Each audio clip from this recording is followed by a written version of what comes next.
우리 지금 계속해서 지금 마가복음을 우리가 강의해 가고 있는데, 지난주에 이어서 오늘은 이제 마가복음 7장 내용입니다. 여러분, 이 마가복음 그 1장 1절을 혹시 기억하고 계실지 몰라서 제가 한번 생각나게 해드리기 위해서 여러분, 우리 마가복음 1장 1절을 한번 갔다 오십시다. 자, 하나님 말씀, 마가복음 1장 1절에 어떤 말씀이 있는지 봐야만이 이 본문을 이해하는데, 놓치지 않고 정확하게 본문의 핵심 내용을 우리가 파악할 수 있기 때문에, 자, 마가복음 1장 1절입니다. 같이 읽어볼까요? 시작. 하나님의 아들 예수 그리스도의 복음의 시작이라. 복음의 시작이라. 복음. 예수가 복음입니다. 예수가 복음입니다. 예수가 왜 복음인가? 오늘 이 말씀에서 예수님이 왜 나에게 기쁜 소식, 굿뉴스, 복음인가? 내 인생을 바꿀 만한, 내 삶이 가치관을 바꿀 만한, 내 운명을 바꿀 만한 그 기쁜 소식인가? 이 복음이 정확하게 들려지면, 이 복음이 역사하면 사람이 바뀌고 운명이 바뀌고 삶이 바뀌게 되는 줄로 믿습니다. 복음이 사람의 영혼을 구원하는 하나님의 능력이라고 사도 바울은 말하고 있습니다. 사람이 변하지 않는 것은 아직 복음이 복음되지 않았거나 복음이 아닌 것을 들었거나 복음이 그 사람에게 능력이 되지 못하고 그냥 한 귀로 듣고 한 귀로 흘러보내는, 아마도 그럴 거야, 그랬겠지, 이렇게 되면은 내 안에서 복음이 능력이 되지 못합니다. 그러나 많은 사람들이 이 복음이 능력이 돼서 자기의 영혼을 뒤흔들어 놓고 생애를 흔들어 놓고 자기 인생을 재단에 올려진 재물처럼 두동강나게 조각나게 해서 뭔가 역사가 ADBC로 갈라지는 것처럼 자기 인생이 달라지겠단 말이죠. 그것은 다른 것이 아니라 복음입니다. 예수님이 복음입니다. 예수님의 이야기가 우리의 운명을 갈라놓게 될 줄로 믿습니다. 예수님의 이야기가 이 아침에 우리에게 복음이 될 수 있기 바랍니다. 오늘 말씀의 핵심은 자존심을 내려놓으라. 이것이 오늘 이 아침 우리들에게 주님이 들려주시는 복음입니다. 자존심을 내려놓으면 하나님의 은혜가 보일 것입니다. 우리 잘난 알량한 자존심이 우리 인생을 병들고 멍들게 하고 있기 때문에 자존심을 내려놓으라는 것입니다. 탈무드에 이런 말이 있습니다. 남의 자비로 사는 것보다 가난한 생활을 하는 편이 더 낫다. 사람들에게 불쌍히 보이지 마십시오. 차라리 가난하게 사는 것이 더 낫다는 탈무드 말이 제가 주님 만나고 첫 번째 읽었던 책에서 제 마음속에 비수처럼 꼽혔습니다. 죽기밖에 더 하겠느냐. 치사하게 살지 말자. 손 벌리면서 구걸하면서 동정받으면서 살지 말자. 하나님의 은혜로 사는 인생인데 끝까지 하나님 바라보고 살자. 지금까지 하나님이 저 굶기지 않으셨습니다. 믿음의 훈련 때문에 가난하게 산 적은 있지만 세상에 나가서 손벌려 보십시오. 세상이라고 하는 것이 다 그렇고 그렇더라고요. 하나 주고 10개 가져갑니다. 조금 더 일찍 깨달았으면 좋았을 텐데 그 황금빛 무지개를 쫓아간 소년처럼 신기루처럼 말이죠. 곧 잡을 것 같았는데 내 손에 잡히는 것은 후회와 탄식과 절망밖에 없었습니다. 예수님이 복음입니다. 어떤 분이 이런 말을 했습니다. 사람이 자존심만 죽일 수 있다면 무엇이든지 할 수 있다. 저 이 말에 동의합니다. 오늘 우리의 문제는 무엇인가? 그리스도인으로서 반드시 지켜야 될 자존심은 그것은 지켜야 될 것인데 사실 그걸 쉽게 버리고 쓸데없는 자존심 내에 세우다가 손해보는 일이 너무 많이 있다는 것입니다. 자존심 필요합니다. 있어야죠. 그렇지만 지나친 자존심은 사람을 망하게 한다는 것 기억하시기 바랍니다. 신앙생활, 이 신앙생활의 성장, 영적인 성장이 있지 못하도록 하는 게 뭐냐면은 신앙생활의 최대 장애물 중에 하나는 자존심입니다. 자존심만 내려놓으면 하나님 은혜 받는 거 어려운 일 아닙니다, 여러분. 신앙생활의 최대 장애물 중에 하나가 자존심이라는 것. 이것은 아마 여러분 동의할 것이라고 믿습니다. 사단이 우리를 충동질합니다. 뭘 충동질합니까? 자존심을 충동질합니다.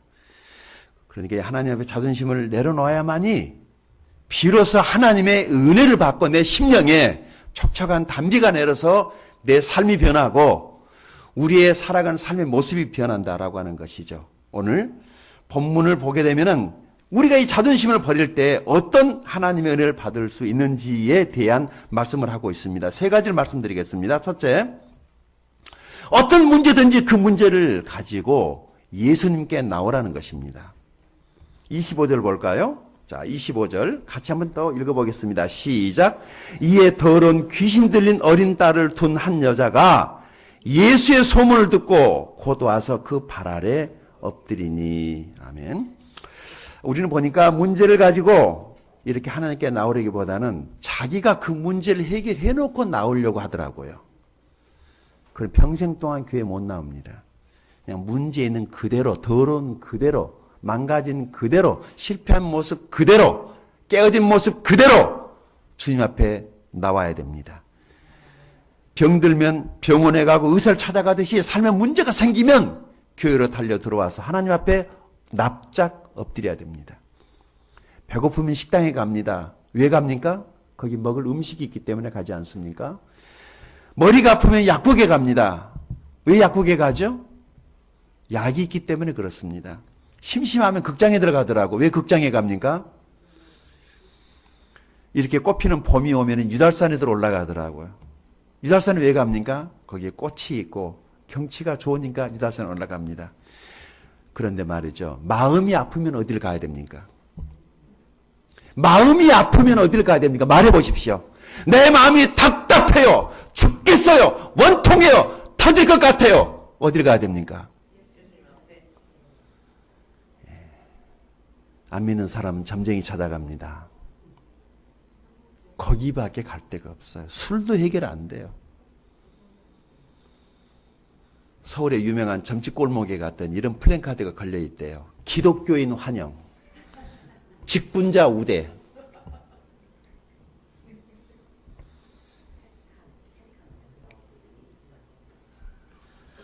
오늘 본문의 배경은 이런 거. 예수님이 두로 지역의 한 집에 들어갔는데 사실 조용히 지내려고 했는데 벌써 소문이 나버렸어요.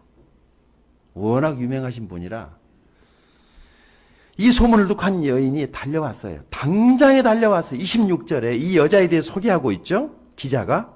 자, 같이 봅시다. 26절 시작. 그 여자는 헬라인이요 수로보닉의 족속이라 자기 딸에게서 귀신 쫓아내 주시기를 간구하거늘. 자,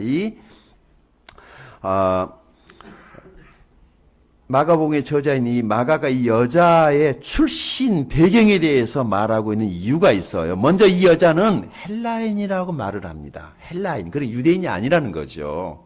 유대인이 아니에요.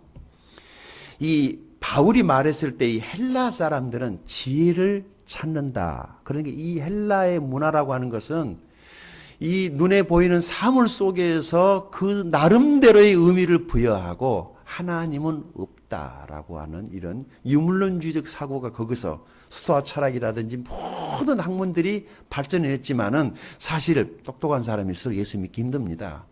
공부 많이 한 사람들요 잘 안 들려요. 공부 많이 하는 거 좋은 일인데 너무 많이 하다가 예수 믿는 거 놓치면은 완전히 망하게 되는 것입니다. 뭐든지 적당히. 그러나 예수를 알고 공부 많이 하는 것은 진짜 좋은 일이죠. 예수 없이 공부 많이 하면은 큰일 납니다. 바로 이 여자는 유대인이 아니었다라고 말을 하기 때문에 이 여자는 하나님에 대해서 잘 알지 못하는 여자다라고 그렇게 말하는 것입니다. 또 이 여자가 수로보닉의 족속이라고 이렇게 적고 있어요. 이 수로보니게라고 하는 말은 시로, 그래 지금의 시리아거든요. 그리고 보니게라고 하는 이 두 나라의 두 말의 합성어입니다. 당시 보니게 공화국이라고 하는 이 공화국 안에는 대표적인 두 지역이 있었는데 하나는 두로고 하나는 시돈이라고 하는 곳입니다. 근데 이 본문에 나오는 이 여자는 보니게 공화국 안에 살고 있었어요. 이 공화국 안에는 하나님에 대한 신앙을 갖기가 매우 힘든 상황이 하나 있었습니다. 왜냐하면 이 공화국 안에는 역사상 가장 악명이 높았던 악질 여사가 그곳에 살고 있었기 때문입니다. 그 여자의 이름이 이세벨입니다. 아방의 마누라였던 이세벨이라고 하는 이 여자 아시죠? 하나님을 섬기는 선지자들을 데려다가 다 죽였던, 수백 명의 선지자를 죽였던 아주 악한 여자였습니다. 그러다 보니까 이 남편조차도 바알과 아스다로스를 섬길 수밖에 없도록, 우상을 섬길 수밖에 없도록 만든 아주 무서운 센 여자죠. 그러니까. 그래서 그 동네에서 이 여자가 살고 있었기 때문에 하나님을 믿는다, 예수님 앞에 나온다는 것은 상당히 보기 드문 일이에요. 그런데 이변이 일어났습니다. 어느 날 이 여자에게 예수님이 오셨다라고 하는 소문이 들린 거예요. 그래서 여자가 어떻게 했습니까? 한 걸음에 달려왔습니다. 이게 중요합니다. 한 걸음에 달려왔어요. 우리의 문제는 너무 의심하고, 우리의 문제는 너무 따지는 것이 문제 아닙니까? 그러다가 버스 다 놓쳐버립니다. 여러분, 기회는 늘 오는 거 아니에요. 다음 버스까지 기다리는데 평생 걸린 사람도 있더라고요. 오늘이 내가 구원받을 수 있는 날이 될 수 있습니다. 오늘 내가 은혜 받으면 오늘 내 삶 속에 하나님이 얼마든지 오늘 또 역사하실 수 있다는 것을 믿으시기를 바랍니다. 다른 것은 몰라도 말이죠. 영적인 것에 대한 욕심은 여러분들에게 있기를 바랍니다. 주님을 섬기고 예배하고 봉사하고 기도하고 하는 하나님에 관련된 것들은 다음으로 미루지 마십시오. 우리 이번에 호주 갔다 온 선교팀들이 호주에 있는 유명한 힐슨 처치를 방문을 했을 때 사람들이 그 교회 예배당에 들어가기 위해서 몰려와 있는데 예배당이 문을 열어주지 않습니다. 그래서 웅성웅성 기다리고 있다가 15분 전이 되면 문이 싹 열립니다. 그리고 예배 시간 시작이 되면 크로스 닫아버립니다. 왠 줄 아세요? 아무 때나 오고 왔다 갔다 하고 그러려면 들어오지 말라는 거예요. 영화관에 가라는 거지. 요트 타러 가라는 거지. 바닷가에 수영하러 가라는 거지. 쇼핑센터에 놀러 가라는 거지. 예배 시간에 중요한 게 뭐예요? 집중입니다. 그것이 예배자의 마음 아닌가요? 기왕에 오는 것, 기왕에 왔기 때문에 집중하십시오. 그래야지 변화가 있어요. 그래야지 변화가 있어요. 이 여자가 예수님의 소문을 듣고 와서 어떻게 했습니까? 25절에 달려와가지고 어떻게 했어요? 그 발 아래 엎드렸다. 여러분, 이게 예배자의 자세인 줄로 믿습니다. 엎드리는 거예요. 문제를 가지고 주님 앞에 나와서 엎드리는 것입니다. 그래야지 문제가 해결됩니다.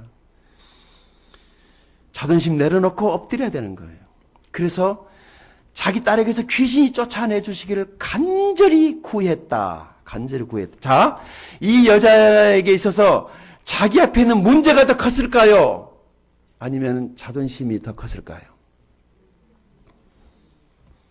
처음에는 자존심이 더 컸을 거예요.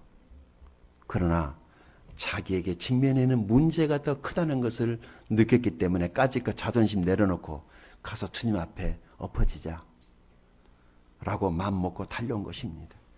문제 앞에 자존심을 내려놓아야만이 하나님의 은혜가 보이고 하나님이 그 인생에 일하기 시작을 한다는 것을 믿으시기 바랍니다. 자존심이 뭔지 필요해요. 그러나 쓸데없는 자존심 때문에 하나님께 불필요하게 얻어터지는 일이 없게 되기를 바랍니다. 그 알량한 자존심 때문에 죽을 만큼 얻어맞고 하나님께 나온 사람이 바로 접니다. 조금만 더 일찍 버렸다면, 조금만 더 일찍 내려놓을 수 있었다면 자식 새끼들 고생 덜 시키고 조금 더 편안하게 살 수 있었을 텐데 그렇지 못했다라고 하는 것이 지금은 많이 후회스럽습니다. 사실 여러분, 우리 이 여자를 본받을 수 있기 바랍니다. 문제를 해결해 놓고 나오면 너무 늦단 말이죠. 그 문제를 가지고 있는 그대로 주님 앞에 나와야만이 주님이 우리를 받아주시고 고쳐주신 것을 믿으시기 바랍니다. 두 번째, 우리는 하나님께 매달려야 됩니다. 그래야만이 문제가 해결됩니다. 27절, 28절 읽어볼까요? 자, 같이 읽어보십시다. 시작. 예수께서 이르시되 자녀로 먼저 배불리게 할지니 자녀의 떡을 취하여 개들에게 던짐이 마땅치 아니하니라. 여자가 대답하여 이르되 주여 올소이다마는 상 아래 개들도 아이들이 먹던 푸스러기를 먹나이다. 아멘. 자, 예수님의 소문만 듣고 달려온 것만으로도 대단한 믿음이에요. 엎드린 것도 대단한 거죠. 이방이 이 정도 했으면 예수님이 잘했다, 대단하다, 괜찮다라고 칭찬해 줄 알았는데 그것이 아니었어요. 귀신 쫓아내주고 딸 고쳐줄 줄 알았어요.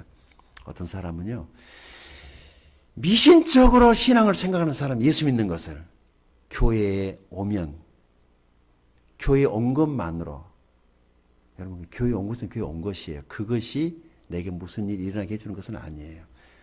예배 시간에 얼굴 도장 찍고 갔으니까 이번 주는 무슨 일 없겠지, 요행을 바란다면 그것은 신앙이 아닙니다.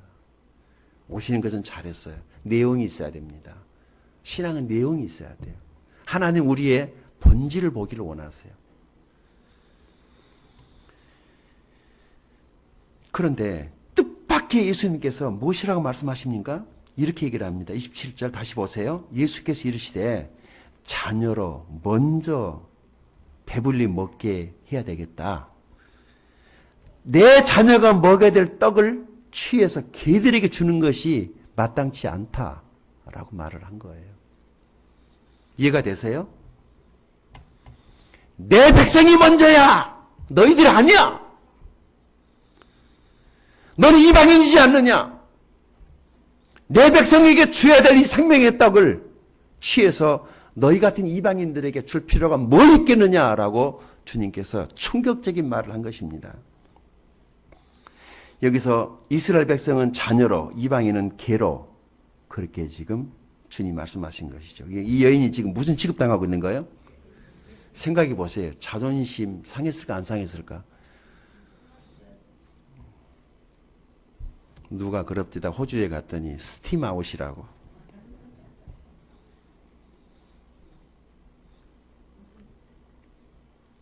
고쳐주기 싫으면 안 고쳐주면 되고 그냥 갈아가면 되지. 이런 험악한 말까지 해야 되겠어요? 개인이 뭐니 왜 이런 얘기를 합니까? 사실 당시 유대인들은요, 이 개를 썩은 고기 음식 먹어 치우는 청소부로 이렇게 여기고, 그래서 이방인들을 마치 그런 개로 이렇게 여겼다라고 하는 것입니다. 여자가 모욕적인 말을 들었어요. 자, 참고 견뎌했을까요? 아니면은 박차고 나갔어야 했을 것 같아요. 우리말에 이런 말이 있습니다. 동량을 안 주려면 쪽박이나 깨지 말라. 그런데 이 경우는 동량도 안 주고 쪽박도 다 깨버린 것입니다. 마지막 남은 이 여자의 자존심을 주님께서 아주 깡그리 무너뜨린 것이죠. 여러분, 신앙생활 쉬운 거 아닙니다. 깨져야 돼요. 신앙생활은 다른 거 없어요. 안 깨지니까 삶이 깨지고, 안 깨지니까 돈이 깨지고, 안 깨지니까 육신이 깨지고, 안 깨지니까 집안이 깨지고, 내가 깨지면 되는데 내가 안 깨지니까 외부적인 물리적인 문제들이 우리의 삶에 얼마나 많이 일어납니까? 아시잖아요. 하나님이 우리를 복주시기를 원하지 그렇게 깨부시기를 원하시지 않아요. 그런데 내 육신이, 내 마음이, 생각이, 정신이 깨지질 않으니까 내 혼의 영역이 육신 자아로 똘똘 뭉쳐 있어서 절대로 안 바뀌니까 이 말을 잘 이해해야 됩니다. 주님께서는 이 여자의 정신 상태를 확인해 보고 싶었던 것 같아요. 정신 차리고 살라는 말 있죠. 구원은 하나님의 은혜로 거저받는 선물이에요. 아무나 받을 수 있어요. 구원은 거저받았는데 삶이 안 변한다는 것이 무슨 의미냐면, 이 사람의 정신 사고 체계가 잘못되어 있으면 절대로 안 바뀌어요. 구원은 받았어도. 정신이, 세상 사람들도 안 믿는 사람도 정신이 똑바로 박혀야만이 사업도 하고, 정신이 바로 박힌 사람이 리더십이 되고, 정신이 제대로 된 사람이 정치 지도자가 되고, 정신이 제대로 돼 있어야지 가정이 제대로 돌아간단 말입니다. 정신사고가 썩어 있는데 구원이 아무리 공짜여도 구원이 공짜지 그 구원 자체가 그 사람을 변화시키지는 못해요. 이해가 되세요? 어떤 사람은 변합디다. 어떤 사람은 그대로 있더라고요. 무슨 차이죠? 구원 문제 아니에요. 그 사람의 정신 문제예요. 너희 온 영과 혼과 몸이 우리 주 예수 그리스도에 강림하실 때까지 흠없이 보존되기를 원한다라고. 영과 혼과 몸이, 그럼 이 정신세계는 어느 영역이에요? 혼의 영역이죠. 제 인터넷에 쓰는 그 아이디가 스피릿이에요. 스피릿이 무엇인가? 혹시 방송에서 자주 나오는 것 들으셨을 거예요. 팀 스피릿 훈련. 그러면 금방 이해가 될 거예요. 한미 연합 훈련.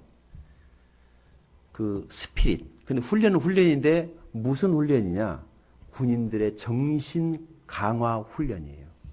정신력을 강화시키는 훈련. 스피릿. 정신사고가 썩어 빠져 있으면 무기가 아무리 좋으면 안 되는 거예요. 정신이 중요해요. 정신이. 몽골인들은요, 수도 적고, 무기도 없고, 배운 것도 없고, 가진 것도 없었지만은 그들의 정신이 살아있었기 때문에, 세계 최고의 제국이라고 말하던 로마를 몽골인이 가서 철저하게 다 갈아엎어 버립니다. 칼이 아니었어요. 그 몽골인들의 정신, 유목민들의 정신, 우리들이 본받을 필요가 있어요.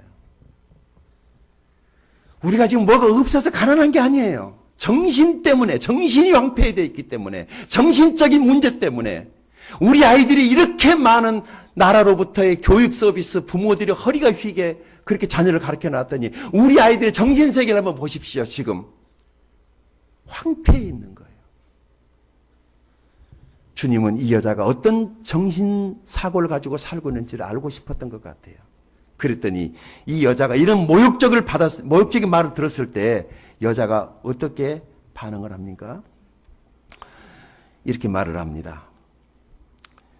28절, 주여 옳습니다 라고 말을 합니다. 사실 사람들이 다른 것 없어도 마지막 남 자존심 때문에 사는 사람들 많이 있거든요.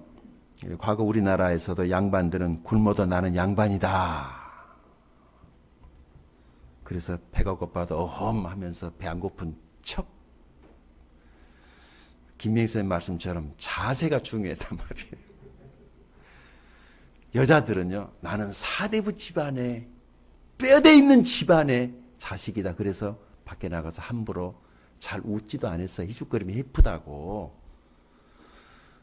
힘들어도 아무 일이나 막 안 했어요. 사대부 집안에, 그래도 뼈대 있는 집안의 자식이다. 이게 우리를 지킨, 대한민국을 지킨 자존심 아닙니까? 뼈대에 있는 나라입니다. 함부로 그렇게 예쁘게 살면 안 됩니다, 인생. 더더군다나 예수 믿었기 때문에 뼈대있이 살아야 될 줄로 믿습니다. 우리 아버지의 성이 하십니다. 그분의 자녀들은 전부 다 성 앞에가 새로운 하라고 하는 성이 하나 다시 붙어 있습니다. 저는 그래서 고제성입니다. 하나님의 자녀들은 하나님의 자녀다운 자존심을 가지고 살아야 됩니다. 세상에 나가서 예쁘게 살지 마십시오. 물과 기름은 섞이지 않습니다. 만약에 섞인다면 그것은 물이거나 기름이에요. 예수 믿는 사람이 세상에 나가서 교회에서 세상에 나가서 잘한다는 그거 어울리지 않는 말이에요. 그럴 수 없는 거예요. 구원이 가짜이거나 복음을 잘못 들었거나 세상에 나가서 잘 나간다는 거 그거 그렇게 좋은 거 아닙니다. 신앙생활 제대로 하면은요, 왜 잘 되냐면 하나님이 그를 도와주시니까 잘 되지, 세상이 그에게 받들어 잘 되는 거 아닙니다, 여러분. 잘 보셔야 돼요. 머리로, 계략으로, 능력으로 되는 게 아닙니다. 하나님이 그를 높여주시는 거예요, 하나님이.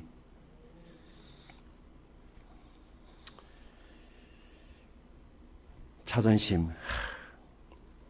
그래서 자존심 때문에 사람들이 목숨을 걸고, 이 자존심이 또 상처를 받으면 사람이 이성을 잃어버리지 않습니까? 보이는 게 없고 통제불능의 상태가 돼서 막가파가 됩니다. 부부싸움 할 때 있잖아요. 상대방의 지방 이야기를 끄집어내면은 바로 핵폭탄 터져버립니다. 절대 싸울 때 집안 얘기를 하지 마세요. 건들지 마세요. 현실만 갖고 싸우세요. 네 집안 이렇게 나오면 벌써 이제 확 올라갑니다. 절대 집안 얘기 꺼내지 마세요. 다시 본문으로 돌아옵니다. 불쌍한 여인 여기까지 나올 때 나름대로 고민이 있었을까 없었을까요? 있었을 거예요. 주저함도 있었을 것이고 많은 사람들이 저 여자 딸 귀신 걸렸대. 얼마나 자존심 상했을까요? 아마 이뻤을 것 같아요. 돈도 많이 있고 공부도 많이 했을 것 같은데 문제가 뭐예요? 재수없게 자기 딸이 귀신 걸린 거예요. 왕 재수 없는 거죠. 자존심 팍팍 상하는 거, 온 동네가 다 아는 거예요. 쪽팔려가지고 얼굴을 들고 다닐 수 없는 기가 막힌 사슬에 걸려버린 거죠. 인생 살다 보면 그럴 수 있잖아요. 다 있는데 한 가지 때문에 아킬레스건. 그것만 생각하면 얼굴이 화끈거리고 밖에 나가서 나를 주눅들게 하는 그것 말이죠. 이 여자에게 그런 아킬레스건이 있었어요. 그러나 이것은 해결해야 되겠다. 해결해야 되겠다. 점쟁이 가지고도 안 된다. 의사 가지고도 안 된다.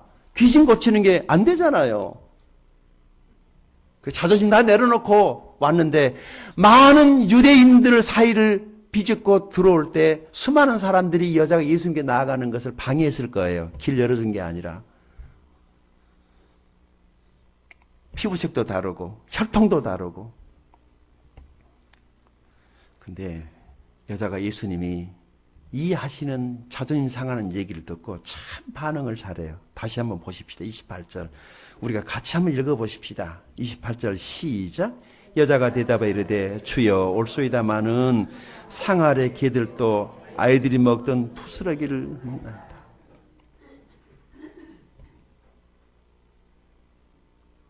여러분 주님 말씀 앞에 대들지 마십시다. 주님 말씀 앞에 대들지 마십시다. 그것이 은혜 받는 길입니다. 주님이 말씀하시면 예 맞아요. 죄인이라고 그러면 네 맞아요. 저 죄인이에요. 나쁘게 살다 왔잖아. 그러면 네 맞아요. 그렇게 말하는 저와 여러분 될 수 있기 바랍니다. 이 여자는 주님한테 덤비지 않았어요. 아니 주님 저에게 지금 뭐라고 말씀하시는 거예요? 사람을 어떻게 보고 개 같다니요. 내가 개처럼 보입니까? 섭섭합니다. 아무리 예수님이라고 해도 그렇게 막말해도 되겠습니까? 아니 내가 무엇이 부족해서 이런 수모를 겪으면서 내가 더 살아야 됩니까? 쪽팔려서 못 살겠네. 그러고 에이! 하고 나 같았으면 돌아갔을 텐데 이 여자는 돌아가지 않았다는 것입니다.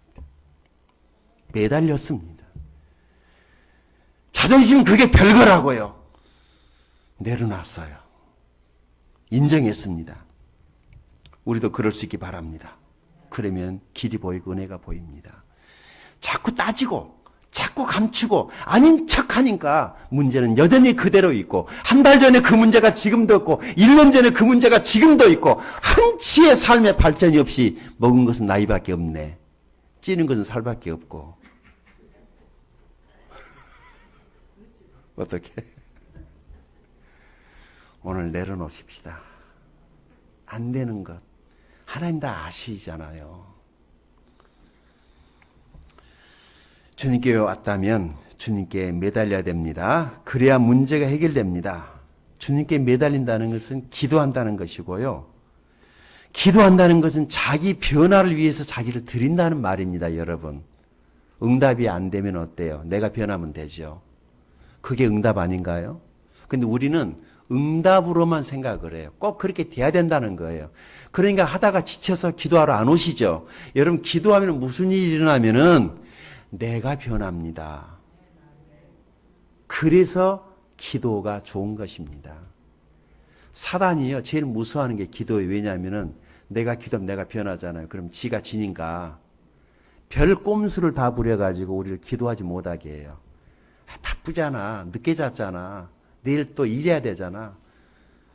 나중에 다음 주부터 해. 다음 달부터 해. 천천히 해. 모아놨다 나중에. 조금씩 해도 아무 때나 해도 이런 식으로 하면서 우리를 기도의 자리에 나오지 못하게 하는 겁니다. 그러니까 이성이 펄펄 살아가지고 교회에서 은혜 받을 때는 언제고 예배당 문 나서면서 10분 안에 들통이 나네. 기도하지 않으면은 어쩔 수 없더라고요. 저처럼 많이 맞고 나서 기도하지 마시고 지금부터 기도하시면 좋습니다. 여러분 기도하십시오. 그것이 주님께 매달린다는 것입니다. 시간 정해놓고 다니엘처럼 하루에 3번씩 거죠. 주님 앞에 집에서 해도 되지만 어쩌면 여기서 하는 기도를 주님이 들을 줄 모른다라고 예배당에 와서 기도하실 수 있기를 바랍니다. 예수 믿어도 절대 안 변한 사람이 있더라고요. 기도하지 않기 때문에 그래요. 아무리 강팍한 사람이라도 기도하면 은혜스러운 사람으로 변합니다. 우리 목장을 섬기시는 목자님들은 매일 자기 기도가 아니라 목원들 위해서 기도합니다. 그런데 기도하다 보니까 자기가 변하더라고 말을 합니다. 이것이 축복이 아닐까요? 내가 변하면 되는 겁니다. 그것이 기도의 능력입니다. 기도를 아무리 많이 해도 하나도 안 변한 사람, 그 기적입니다. 기도 엄청 했는데 하나도 안 변했어요. 정욕으로 쓰려고 잘못 구했기 때문이라고 야고보서에 말씀합니다. 진짜 기도하면 변하게 되어 있습니다. 여러분 문제를 가지고 하나님과 씨름하십시다. 사람하고 씨름하면 관계만 나빠집니다. 하나님께 매달리십시오. 그럼 하나님이 해결해 주십니다. 마지막 세 번째, 하나님과 사람 앞에서 늘 긍정의 말을 하십시오. 29절 30절을 보십시다. 자, 같이 읽어보십시다. 시작. 예수께서 이르시되 이 말을 하였으니 돌아가라. 귀신이 네 딸에게서 나갔느니라 하시매 여자가 집에 돌아가 본즉 아이가 침상에 누웠고 귀신이 나갔더라. 아멘. 자, 잘 보셔야 돼요. 여기에 메시지의 키포인트가 여기 다 들어있어요. 예수님을 만나기 전까지의 이 여자의 문제는 무엇이었느냐? 무엇 때문에 이 여자가 주님께 나왔죠? 자기 딸 문제 때문에 나왔잖아요. 딸이 지금 어떻게 됐어요? 귀신 들려 있으니까 그 문제 때문에 나왔어요. 그런데 잘 보세요. 39절이에요. 예수께서 여자에게 이렇게 말합니다. 이 말을 하였으니 돌아가라. 그럼 이 말이 무슨 말이에요? 이 여자가 주님 앞에 나와서 했던 말이 무슨 말이에요? 개 같은 여자 아니냐라고 말했는데 여자가 뭐라고 그래요? 예, 저 개예요. 그렇게 말했다는 거예요. 그랬더니 주님이 이 여자의 신앙 고백을 받은 거예요. 신앙 고백이란 게 별겁니까? 너 죄인이다 그러면은 yes sir 그러면 고백이죠. 근데 안 지었다고 그러니까 나 착한 일 많이 하고 살았다라고 그러니까 죄가 그대로 남아있어요. 착한 일은 착한 일 한 것이지만 죄는 죄잖아요. 죄 문제는 해결해야 됩니다, 여러분. 죄가 인생을 망하게 하고 죄가 나를 괴롭히고 죄가 나를 방황하게 만들고 죄가 나를 배고프게 만드는 거예요. 없어서 배고픈 게 아니라 가난해서 배고픈 게 아니라 우리의 삶의 가난함의 원인이 언제 아들 제 아들 유민이가 그 얘기를 합니다.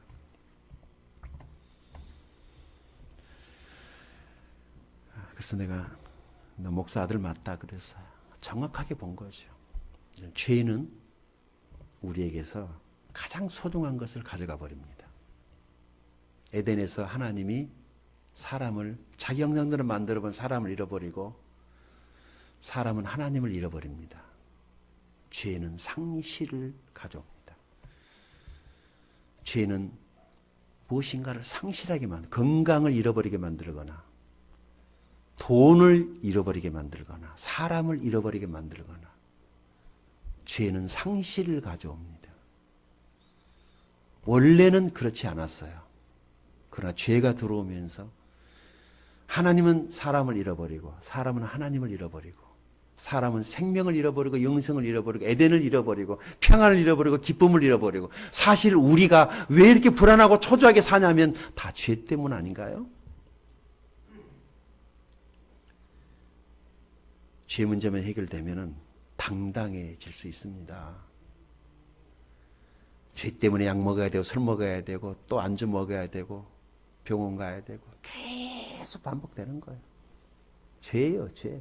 평생 그 사이클 돌다가 가시지 않습니까? 인생이라는 이 여행을 즐거운 여행을 하지 못하고 소주병이나 들고 평생 그렇게 살다가 재미없는 여행을 하다가 왔던 곳으로 돌아가지 못하고 처음 왔던 하나님의 나라로 가지 못하고 반대쪽 지옥으로 떨어진다면 얼마나 억울해요.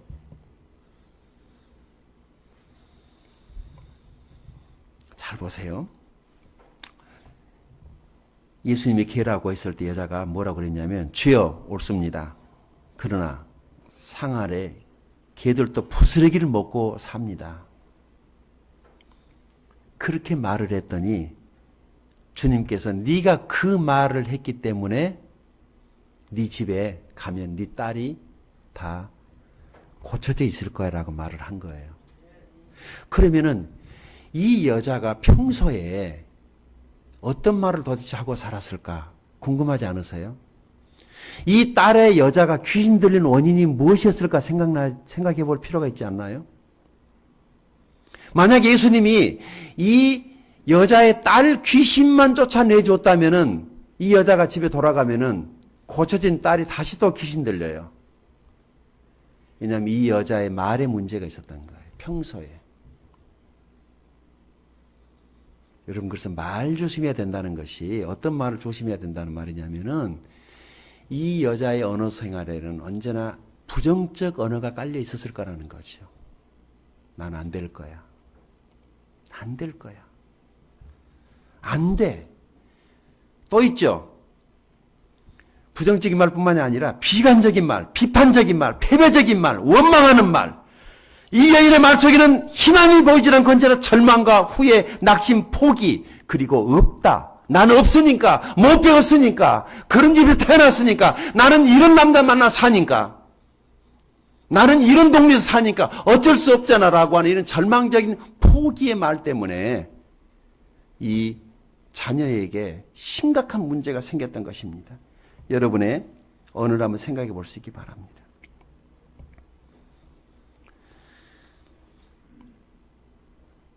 귀신은요, 절망적인 말, 부정적인 말, 후회, 한탄, 원한, 낙심 이런 분위기에서 가장 잘 활동한다고 합니다. 귀신은 희망이 없는 곳, 믿음이 없는 곳에서 역사하는 영입니다. 여러분의 평소 언어를 다시 한번 돌아보십시오. 없다 없다 하면 정말 없습니다. 안 돼, 안 될 거야 그러면 진짜 안 됩니다. 말이 씨가 됩니다.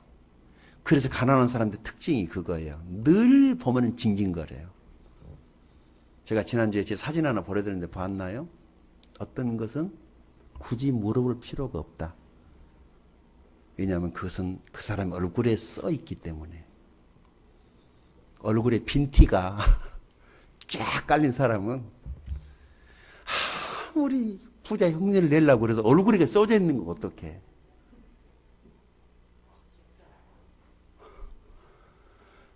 근데 얼굴에가 부티가 나는 사람이 있어.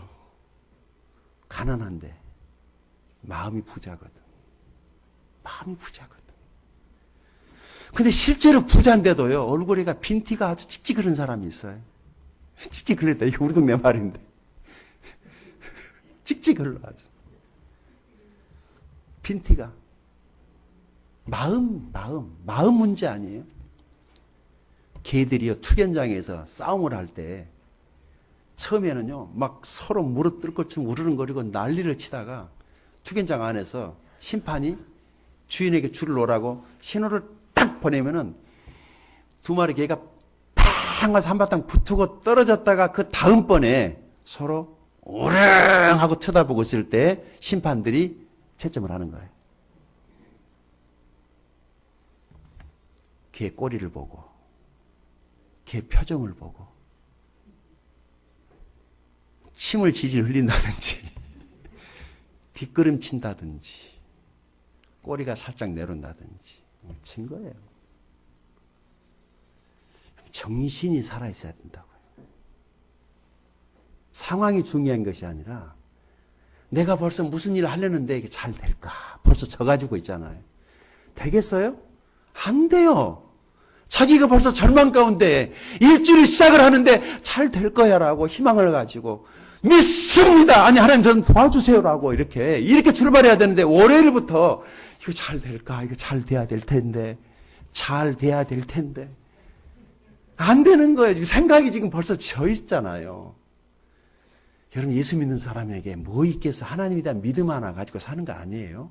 죽기밖에 더 하겠어요? 아니, 죽여라, 그냥. 죽지 뭐. 깨끗하게 죽겠다.